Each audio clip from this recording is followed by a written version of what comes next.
चलिए जी, नेक्स्ट हमारा क्वेश्चन बहुत इंपॉर्टेंट है, क्वेश्चन नंबर 5। इसके अंदर हम जो कॉन्सेप्ट डिस्कस कर रहे हैं वो है सिंपल प्रेजेंट टेंस। सिंपल। अब देखिए, किसी भी चीज को ऑब्जर्व करने का सबसे आसान तरीका क्या है, उसके बारे में आपके पास कॉन्सेप्ट क्लियर होना चाहिए। अगर उस चीज का कॉन्सेप्ट नहीं है, फिर आप जितने मर्जी सेंटेंस बना रहे, वो आपके बाय लक या बाय चांस बन रहे होंगे, लेकिन आपको पता नहीं होगा। तो पहली चीज क्या होता है, उसका कॉन्सेप्ट सीखना। Simple present tense is the tense in which we discuss over daily routine, कि हम डेली रूटीन में जो काम करते हैं उनको हम सिंपल प्रेजेंट टेंस के अंदर बताते हैं। इनको हम अपनी हैबिट्स भी कह सकते हैं, ठीक है। और इसके अंदर जो है वो एक नेचुरल फिनोमिना जो होता है हमारा, जैसे सूरज का निकलना, सितारों का चमकना, ये नेचुरल फिनोमिनास हैं और ये इटर्नल ट्रुथ हैं, इनको बदला भी नहीं जा सकता। तो ये भी इसी के अंदर होते हैं।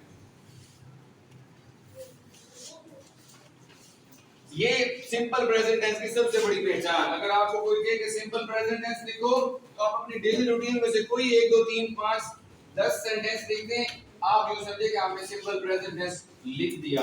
सिंपल प्रेजेंट टेंस लिखते हो, दूसरी बात का क्या ख्याल करना है कि इसके अंदर हमेशा वर्ब की कौन सी फर्स्ट फॉर्म, जिसको हम सिंपल प्रेजेंट का नाम देते हैं, इसमें यूज करते हैं। सेकंड या थर्ड फॉर्म यूज नहीं होती। अब आपने अपना लिखा हुआ खुद चेक करना है, तो आप देख लें कि आपने जो सेंटेंसेस लिखे हैं उनमें फर्स्ट फॉर्म यूज कर रहे हैं। अगर है तो it means you are on the right direction. अगर उसमें वर्ब की फर्स्ट फॉर्म नहीं है कहीं पर, तो आपको फिर उसको ठीक करना होगा। थर्ड आपने ये देखना होता है कि if the sentence is positive, अगर सेंटेंस क्या है, पॉजिटिव है, तो फिर उसके अंदर आपने वर्ब के साथ, किसके साथ, वर्ब के साथ एस या ईएस का एडिशन देखना होता है। किस सूरत में, अगर हमारा सब्जेक्ट सिंगुलर हो। कौन सा singular, third person singular, first person singular नहीं, सेकंड पर्सन सिंगुलर नहीं। फर्स्ट पर्सन सिंगुलर क्या होता है, आई। सेकंड पर्सन सिंगुलर यू होता है, यू सिंगुलर भी है, यू प्लूरल भी है, ठीक है। थर्ड पर्सन सिंगुलर होता है ही, शी, इट, या फिर इसके अलावा सिंगुलर नेम, कोई वाहिद नाम, यानी नाम भी लिखा हो तो इसको भी थर्ड पर्सन सिंगुलर ही कंसीडर करते हैं।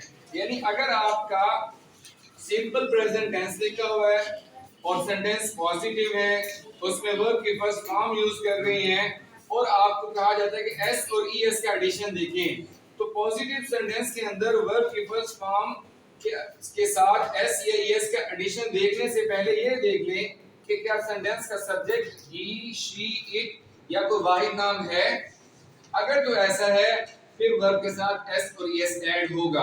अगर ऐसा नहीं है, बल्कि सब्जेक्ट के शुरू में कोई प्लूरल नेम लिखा हुआ है, बॉयज लिखा हुआ आ गया, या उसके अलावा दो नाम इकट्ठे लिखे हुए आगे, अली एंड असलम, तो ये भी क्या हो जाता है, जमा नाम हो जाता है, यानी कि एक से ज्यादा जमा है ना। और इसके अलावा आई लिखा हुआ आ जाता है फर्स्ट पर्सन का, वी लिखा हुआ आ जाता है, यू लिखा हुआ आ जाता है, दे लिखा हुआ आ जाता है। और इसके अलावा कोई ऐसा मतलब प्लूरल वर्ड, जैसे हमने ऑल का वर्ड यूज किया था, ये लिखा हुआ आ जाता है, इसके साथ पीपल लिखा हुआ आ जाता है। तो all these word considered as plural and they do not take the addition of S or E S with their first form of verb, even then they are positive sentences. Positive sentences होने के बावजूद भी इनके साथ ऐसे ये add उस सूरत में नहीं होता, क्योंकि इनका सब्जेक्ट जो है वो थर्ड पर्सन सिंगुलर नहीं होता, बल्कि कुछ और होता है। तो ये कॉन्सेप्ट देख में होगा। अब आप मजीद अपने आप को जो है वो रेक्टिफाई चेक कर सकते हैं जी। सर माय भी तो ये इसमें आ जाता है फर्स्ट। Good question. अब इसके अंदर आ जाते हैं जो लफ्ज माई है, योर है, इसके बाद हिज, हर और देयर भी होता है, इट्स भी होता है। ये है हमारे पॉजेसिव केसेस। इनके साथ एस या एस ऐड होगा या नहीं, आपका क्वेश्चन ये है कि सर माई लिखा हुआ आ जाता है, या इसके अलावा हिज लिखा हुआ आ जाता है, हर लिखा हुआ आ जाता है, so on. In that cases, if we have such a kind of subject, do we add s or es with the verb or not? Is this your question? इसका आंसर ये है कि माई के साथ हमने कहा था कि माई इज हर पोजेसिव केसेस हैं, ये अकेले यूज नहीं होते, इनके साथ क्या होगा, कोई नेम यूज होगा, कोई उस नेम को देखना है, वो नेम सिंगुलर है तो वर्ब के साथ एस ऐड होगा, अगर वो नेम सिंगुलर नहीं प्लूरल है तो फिर नहीं होगा। ठीक है, जैसे my brother loves me, brother singular है तो वर्ब के साथ एस और एस ऐड कर सकते हैं, लेकिन अगर यहाँ पर लिखा हो कि माई सिस्टर्स लिव इन लंदन, अब सिस्टर्स जमा हो गया, अब इसमें माई का तो कोई किरदार नहीं है ना, माई का रोल उस वक्त होगा, कोई किरदार ही नहीं बेसिकली देखा जाए, उसके साथ यूज होने वाले नाउन का किरदार है, ये लफ्ज सिंगुलर लिखे ही नहीं जाते, इनके साथ नाउन जरूर लिखा होता है, तो जो नाउन होगा वो डिसाइड करेगा कि इसके साथ जो है वो एस या एस ऐड होता है या नहीं होता, ये वर्ड डिसाइड नहीं करते, ये तो बस उसका यूज समझने के डिस्क्राइब करते हैं उस वर्ड को, ये क्या करते हैं, इनको पहले तो इनको प्रोनाउन कहा जाता था, लेकिन अब इनको एडजेक्टिव कहा जाता है, जो न्यू ग्रामेरियन है वो कहते हैं कि these are adjectives, these are not nouns, ये एडजेक्टिव है, इनकी जगह नाउन क्या होते हैं, वो माई की बजाय माइन नाउन है, ठीक है,